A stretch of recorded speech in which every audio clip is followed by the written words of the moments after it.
Assalamualaikum warahmatullahi wabarakatuh. Perkenalkan, saya Fatma Syahida dengan NIM 212070101081 dari kelas Ilkom 2171C. Di video ini saya akan menjelaskan beberapa teori komunikasi, yaitu teori penggunaan dan gratifikasi yang diperkenalkan oleh Katz, Blumler, dan Gurevich, teori kultivasi yang diperkenalkan oleh Gardner, kajian budaya yang diperkenalkan oleh Hall, dan teori ekologi media yang diperkenalkan oleh McLuhan. Nah, sebelum menjelaskan teori-teori tersebut, ada baiknya kita harus tahu dulu apa sih teori komunikasi itu. Jadi, teori komunikasi adalah satu pandangan dan strategi yang akan membentuk alat dan rangka kerja untuk sesuatu perkara yang hendak dilaksanakan. Dalam kaitan ini, manusia harus mampu memperbaiki cara berkomunikasinya dengan menerapkan teori komunikasi yang cocok untuk mendekati dan menyelesaikan permasalahan tersebut. Seseorang tidak bisa asal berkomunikasi saja tanpa menggunakan teori komunikasi yang tepat, karena nanti akan sulit memecahkan persoalan dari proses komunikasinya. Nah, dalam video ini saya akan menjelaskan teori-teori komunikasi yang diterapkan dalam komunikasi massa.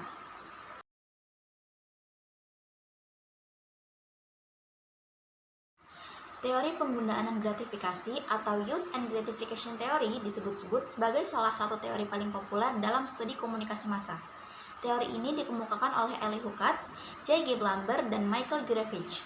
Teori ini menjelaskan bahwa perbedaan individu menyebabkan audiensi mencari, menggunakan, dan memberikan tanggapan terhadap isi media secara berbeda-beda yang disebabkan berbagai faktor sosial dan psikologis yang berbeda di antara individu audiensi. Maksudnya adalah khalayak bebas menyeleksi media dan memilih apa yang mereka sukai.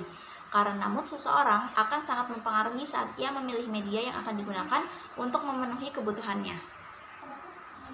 Asumsi dari teori ini ada dua. Satu, khalayak adalah pihak yang aktif mencari informasi dalam media. Dua, kajian teori ini berpusat pada audiens atau khalayak. Dalam konteks teori ini, terdapat 4 kebutuhan dasar yang bisa dimiliki oleh khalayak. Yang pertama, pengalihan atau hiburan. Khalayak membutuhkan pengalihan untuk mengalihkan mereka dari kepenatan hidup, yaitu dengan hiburan. Yang kedua, hubungan personal, terkait dengan menyalurkan emosi dan interaksi. Yang ketiga, identitas kepribadian. Dalam konteks ini, khalayak biasanya merefleksikan diri sendiri dalam tayangan itu ketika mengonsumsi media. Yang keempat, pengamatan. Informasi yang dikonsumsi mereka akan berguna untuk hidup mereka. Disinilah kemudian audiens memilih media yang mana yang kira-kira informasi di dalamnya bisa berguna bagi hidup mereka. Contoh dari penerapan teori ini yaitu misal, ada seorang perempuan bernama Sari.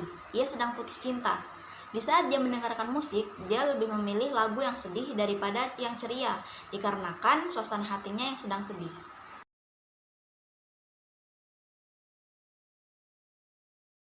Teori kultivasi atau cultivation theory adalah teori keterkaitan antara televisi dengan tindak kekerasan. Selain itu, teori kultivasi juga memperkirakan dan menjelaskan pembentukan persepsi, pengertian, dan kepercayaan mengenai dunia sebagai hasil dari mengonsumsi media dalam jangka panjang. Teori kultivasi meyakini bahwa seseorang tidak menonton televisi berdasarkan pilihannya. Mereka biasanya menonton apa saja yang tersaji. Pada situasi seperti ini, maka penonton cenderung tidak memiliki selektivitas. Sederhananya, teori kultivasi adalah teori yang memperkirakan serta menjelaskan pembentukan persepsi, pengertian, serta kepercayaan seseorang mengenai dunia sebagai hasil dari konsumsi pesan media berkepanjangan. Teori ini dikembangkan oleh George Gerbner dan Larry Gross dari University of Pennsylvania pada tahun 1969. Dalam hal ini, karakteristik penonton televisi dibagi menjadi dua. Yang pertama, light viewers, yaitu penikmat televisi yang menonton kurang dari 2 jam per hari, dan heavy viewers, penikmat televisi yang menonton lebih dari 4 jam setiap harinya. 3 asumsi dasar menurut riset proyek indikator budaya atau Culture Educator Research Project. Yang pertama, secara esensial dan fundamental, televisi berbeda dengan media yang lain. Asumsi ini menunjukkan bahwa spesifikasi keunikan dari televisi, yaitu kelebihan televisi, menjadikannya istimewa. Seperti televisi tidak memerlukan sederetan huruf-huruf seperti halnya media cetak lainnya, televisi bersifat audio dan visual, televisi tidak memerlukan mobilitas. Yang kedua, televisi membentuk cara berpikir dan berhubungan. Pada dasarnya, televisi tidak memujuk kita untuk benar-benar meyakini apa yang kita lihat di televisi. Berdasarkan asumsi ini, teori kultivasi mensuplai alternatif berpikir tentang tayangan kekerasan di televisi. Yang ketiga, televisi hanya memberi sedikit dampak. Televisi memiliki efek yang relatif kecil, akan tetapi karena sifatnya yang simultan, maka ia memiliki efek yang menunjang. Kultivasi terjadi dalam dua cara, yaitu resonance dan mainstreaming.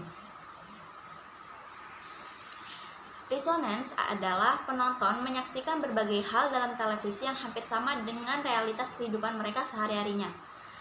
Sedangkan mainstreaming yaitu terjadinya pada pecandu televisi kelas berat, yang mana simbol-simbol televisi telah memonopoli dan mendominasi sumber informasi dan gagasan tentang dunia.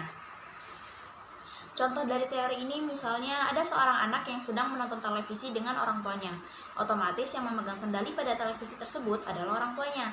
Pada saat itu orang tuanya sedang menonton berita tentang maraknya penculikan anak. Nah, hal ini dapat membuat si anak membangun persepsi jika dia keluar rumah sendirian, besar kemungkinan ia akan diculik. Dengan demikian, hal ini dapat membuat si anak takut untuk keluar rumah.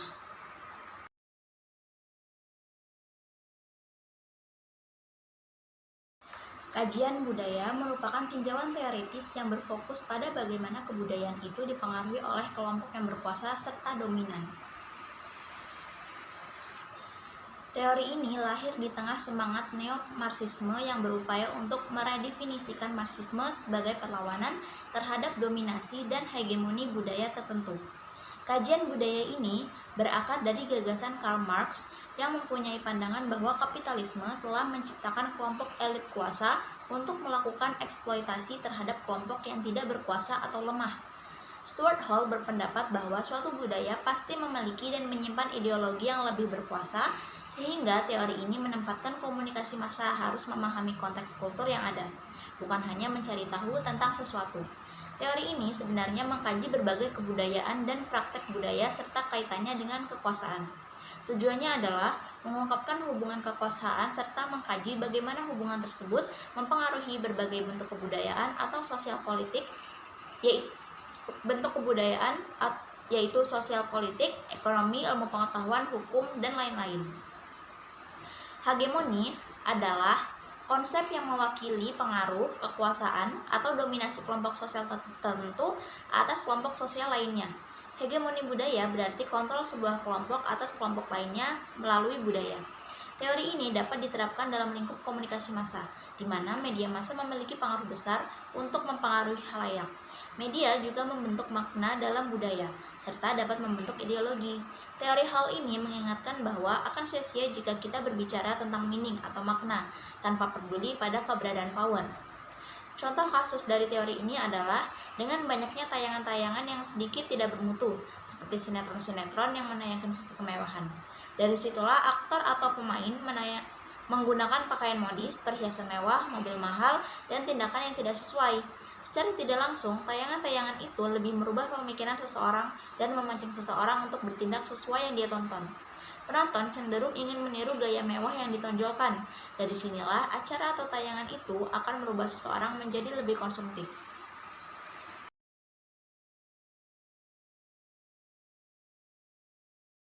Teori ekologi media atau media ekologi teori adalah studi tentang bagaimana media dan proses komunikasi mempengaruhi persepsi manusia, perasaan, emosi, dan nilai teknologi yang mempengaruhi komunikasi melalui teknologi baru.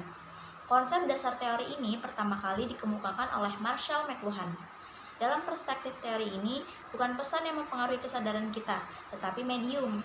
Mediumlah yang lebih besar mempengaruhi bawah sadar kita. Medium membentuk pesan, bukan sebaliknya. Artinya, media elektronik telah mengubah masyarakat secara radikal. Masyarakat sangat bergantung pada teknologi yang menggunakan media dan bahwa ketertiban sosial suatu masyarakat didasarkan pada kemampuannya untuk menghadapi teknologi tersebut. Contoh dari teori ini yaitu dapat dilihat pada saat ini. Banyak sudah orang-orang yang memakai smartphone. Ini membuktikan manusia sangat bergantung dengan teknologi yang sedang digunakan dengan mengikuti zamannya. Itu tadi teori-teori komunikasi yang diterapkan dalam komunikasi massa. Sekian yang dapat saya sampaikan. Apabila ada salah kata, saya mohon maaf. Wassalamualaikum warahmatullahi wabarakatuh.